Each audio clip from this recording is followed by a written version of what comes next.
Hi everybody, I'm just going to try to get the comments on here. I'm not going to wait, I never do, mom life. I'm not going to wait for people to get on. I just thought I would give you a 38 week update, and bear with me while I get the comments because I just like to see you guys' comments when I'm on here.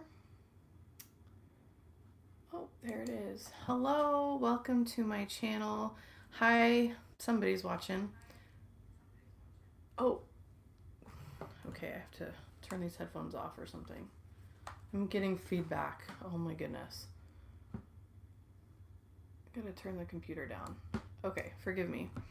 Hello to the two people who are watching. I don't wait for people to get on because I'm a mom, and yeah, my kids could need me at any moment. Actually, my husband is taking them to the store, so this is going to be a rare, awesome opportunity to talk to you. Just thought I would hop on. Hello, if you're new, my name is Nikki Schumacher. I am practically imperfect in every single way, and this community seeks to help you love your families practically and imperfectly. I'm here with a 38-week update. I'm actually 38 and a half weeks pregnant now, and thought that the live stream last time worked so well because our life is crazy with packing to move, looking for a house, me being on bed rest. Editing just wasn't happening. So the live stream last time worked out really well, so I just thought I would do this. So those of you who are watching, say hello, and I will just hop right into it. If you watched my last video or you've been following my story on Instagram, you know that not too long ago our landlords told us they needed our house back. And so, in addition to being very, very pregnant, we are house shopping. So, I just thought I'd give you guys an update on how everything's going. And let me know in the comments, should I talk about the housing situation or the pregnancy situation first or at the same time? I guess it kind of all goes hand in hand. So I apologize. I haven't really put up a ton of pregnancy updates, but if you follow me on Instagram, you know that at this point, I don't know if I'm having a baby or moving into a new house, closing on a house first. Like, we really don't know. Our lender is really, really slow. He had the cheapest rate, and I guess you get what you pay for because he has done everything as slow as possible. Yeah. That's all I will say about that. You get what you pay for, and live and learn, you know? So, he wants to close supposedly, hopefully, sometime the middle of next week. And I'll probably be in labor at that time. I don't think that I'll go all the way to 40 weeks. I didn't last time. So, yeah, it's just waiting on God's timing. It's going to be fine. I know that, but it's interesting because I'm not able to nest really, or yeah. So, and then some of you might know this, that I have been experiencing pubic symphysis dysfunction for like 6 months. So I haven't really been walking super well. I'm in a lot of pain. Basically the last couple days, every step has been excruciating, and it's been like that, I would say 60 to 80% of the time since about 11 weeks, 12 weeks. At 11, 12 weeks, the pain was minimal, and then it kind of just got stronger and stronger. And so now, like, every step for quite a few months has been excruciating. Like, I don't even go to church anymore. That is just way too much walking. Like, even just walking from the car across the parking lot to get into the church building is just like, you make it, and then every lovely person stops to ask you, when are you due? How's it going? And like, I'm just standing there trying to get to a seat. And so I haven't been to church in a really, really long time, but I am very thankful for my church. I couldn't survive without not only the people I go to church with, but my friends who just have been really kind. People have brought us meals. Ismail and Rebecca says, sorry to hear you're having a rough time. You look so beautiful. Oh, thank you. That means the world to me because, yeah, I was looking pretty rough today before. I did slap a little lip gloss and eyebrows on for this video. So thank you. A pregnant woman really appreciates hearing that. So yeah, I've been pretty much stuck at home, and but I've been blessed to have kind people. Every person who's brought me a meal or helped us out in any way has meant so much, and I'm really, really thankful for that. I didn't have a Christian community with my first baby, and yeah, the difference is huge in my emotional mental health. I'm definitely having a hard time staying mentally positive just because I've been in pain for so long. And there's been a lot of unkindness behind the scenes. A lot. Like, it's really strange. Like, I've always had a strong personality, I've always had strong opinions, but all of a sudden now I'm getting like probably like 300 negative messages on Facebook or Instagram, mostly Facebook, from just random things. And I do have strong political and religious views, but it's usually not even about that. It's like someone was mad that I was not interested in the beauty product they were selling. Like an old friend was mad at me for that, or had a random message saying that because we're getting a mortgage, we're sinners and we really don't like debt, but I don't know why they thought that was a good thing to say. Like, we've had a lot of random, me personally, a lot of random just upset messages, which is strange. So I've experienced a lot more unkind messages than, because I'm stuck at home, I guess the internet kind of seems real to me right now, just because I'm stuck at home so much, like, that it feels like there have been more unkind people than kind people. But then if I wasn't on the internet, I would be like not visiting with people at all, and I'd be lonely. Like, so it's kind of weird, but all that is to say, the people that have truly shown kindness to us are amazing, and thank you, thank you, thank you. There really are a lot, and yeah, on the internet, and also through just real life. Let's see what else.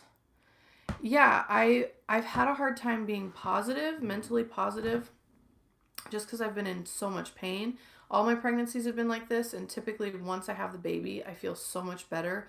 Like, my pregnancies are so hard that I actually sleep better with a newborn baby, because at least I can sleep when they sleep. Right now, I'm just like in pain. Like, it's hard to find a good position to sleep in. And, but then I feel guilty for not being positive because I have a good life. Like, I am so blessed. Like, logically, I know this is just pain. This will pass.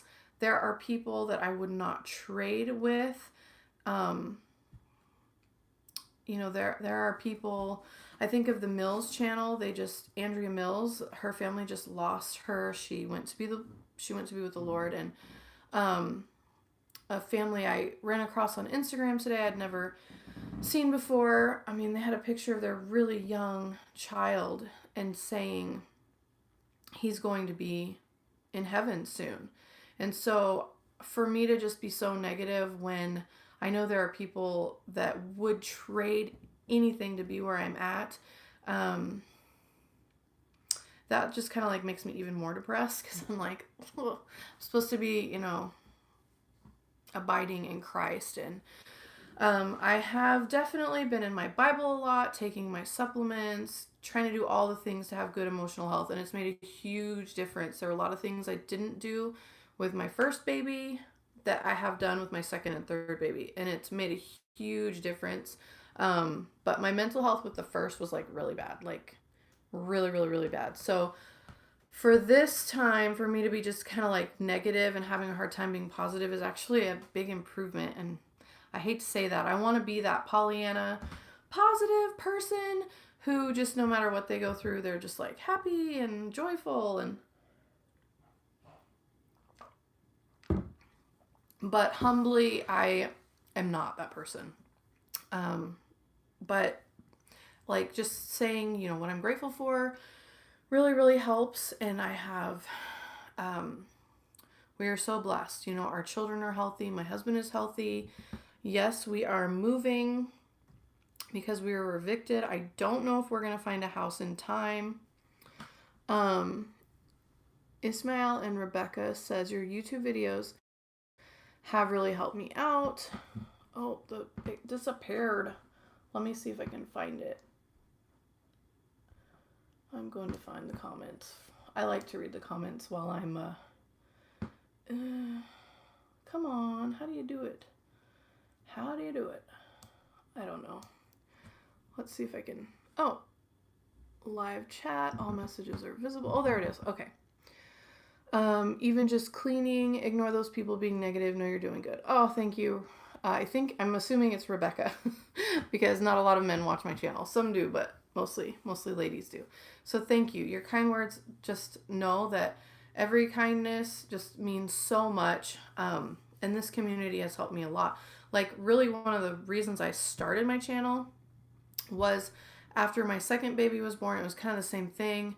I was still healing and I had been stuck at home for so long that this kind of gave me a community outlet when it was hard to like get to church or get to a coffee shop. Although real life community, nothing beats that. But when you can't get out, you do what you can. You do what you can. So, la la la la.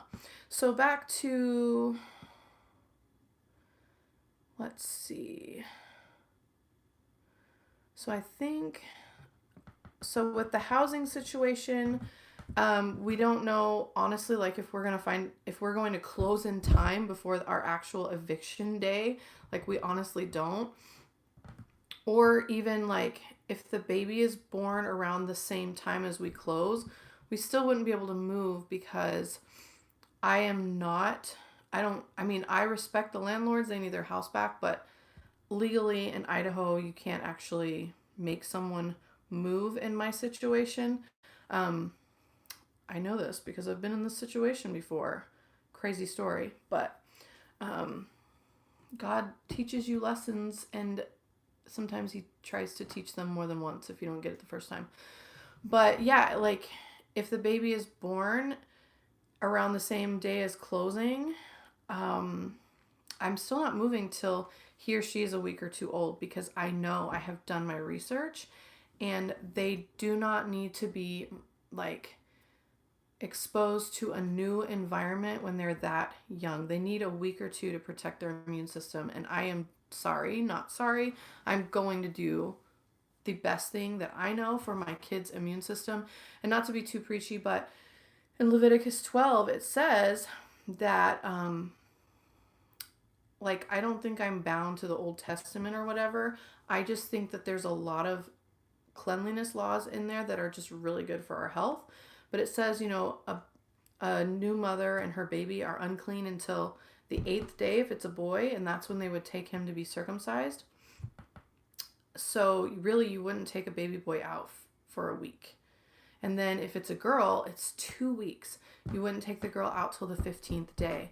And that just, I think that that's just wisdom. It's not like a law, like you have to abide by this, but that's just how I feel. If it's a boy, I am not moving him till he's at least a week old. If it's a girl, I am not moving her till she's at least 2 weeks old. And that is that. So, so yeah, we have no idea what's going to happen. We're packing everything that the baby and ourselves wouldn't necessarily need. So we have like our baby stuff out. We have like our clothes and some of our kids' toys still unpacked. And then I'm having a home birth, and so we have a lot of like medical supplies here for the midwife. The midwife will, when I go into labor, we call the midwife, of course, and she comes here, and we have like her birth kit, and so, but we've packed a lot of things that we can, like books and yeah, that kind of stuff. So I know in my brain, because I lean on his word, not on my own understanding, even though my feelings might be whatever.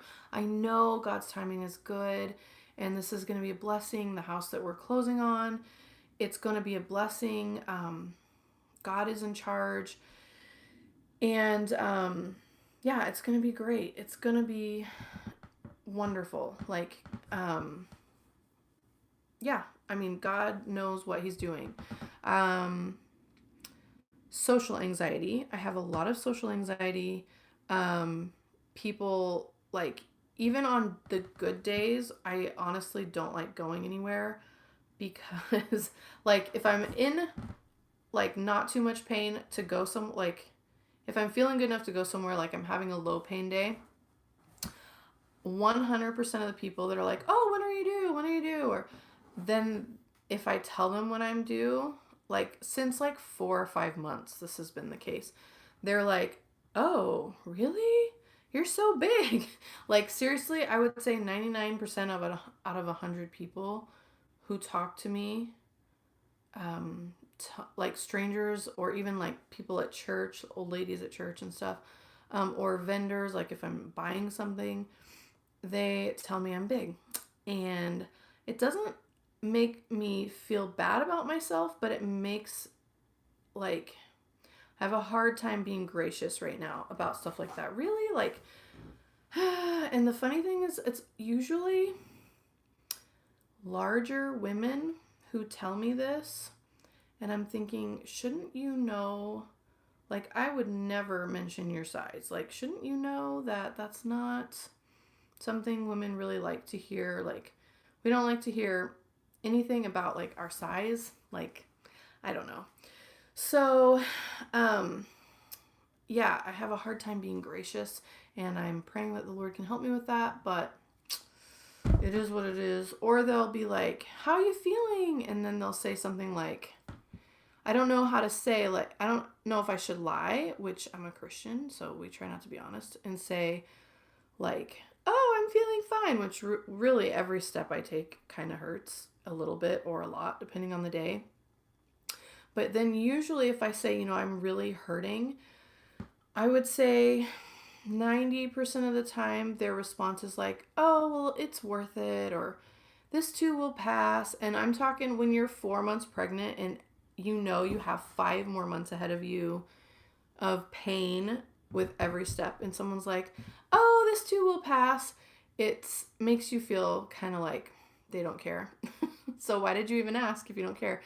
And so one thing I've learned is that Jesus wept with those who he said to weep with those who weep and rejoice with those who rejoice. And if I have ever done that to anyone out there, like when they were going through something hard, maybe it was just a big breakup with a boyfriend, or maybe they I don't know, like if someone has cancer, if they lost a loved one, or if they're in a lot of pain, or if they're going through anything hard, I never, and I don't remember if I've done this, but if I've ever been like, oh, you'll get through it, it'll be fine, I am so sorry. Yeah, I don't want to be that person. Please don't be that person. Just be like, I'm so sorry, how can I help? Or if you can't help, just say, oh, I'm so sorry, I'll be praying for you, I'll be praying for comfort, or like just bring your emotions to their emotion, if that makes sense. And the people that have helped me the most have been like, oh my gosh, I'm so sorry, can I come do your dishes for you? Can I come bring your family a meal? Because my husband has been doing all of that stuff in addition to working like 50 hours a week, 55 or 60 hours a week sometimes. So yeah, I just don't want to be that person. And so maybe that's what God was teaching me through this. So that's basically the update. And to wrap it all up, I guess the biggest thing I want to do is just to remember how blessed I am. Like, pain is just pain. Like, the baby is healthy, I am healthy. I have this dislocated pubic bone issue that I'm like 5 feet tall and I have large babies, and who knows why I have pubic symphysis dysfunction, but it typically does go away. And children are a blessing. And I wouldn't trade my life for the world. I have a third kid on the way, and my 2 girls are so wonderful. They just give me so much joy. My husband is a faithful, good man, a gentleman, a kind man.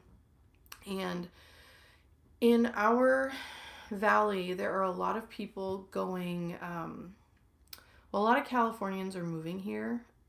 We live in Idaho, and a lot of Californians are moving here. So the rental and housing market is climbing, and the rental market has just shot up. And there are people who are just really hurting financially.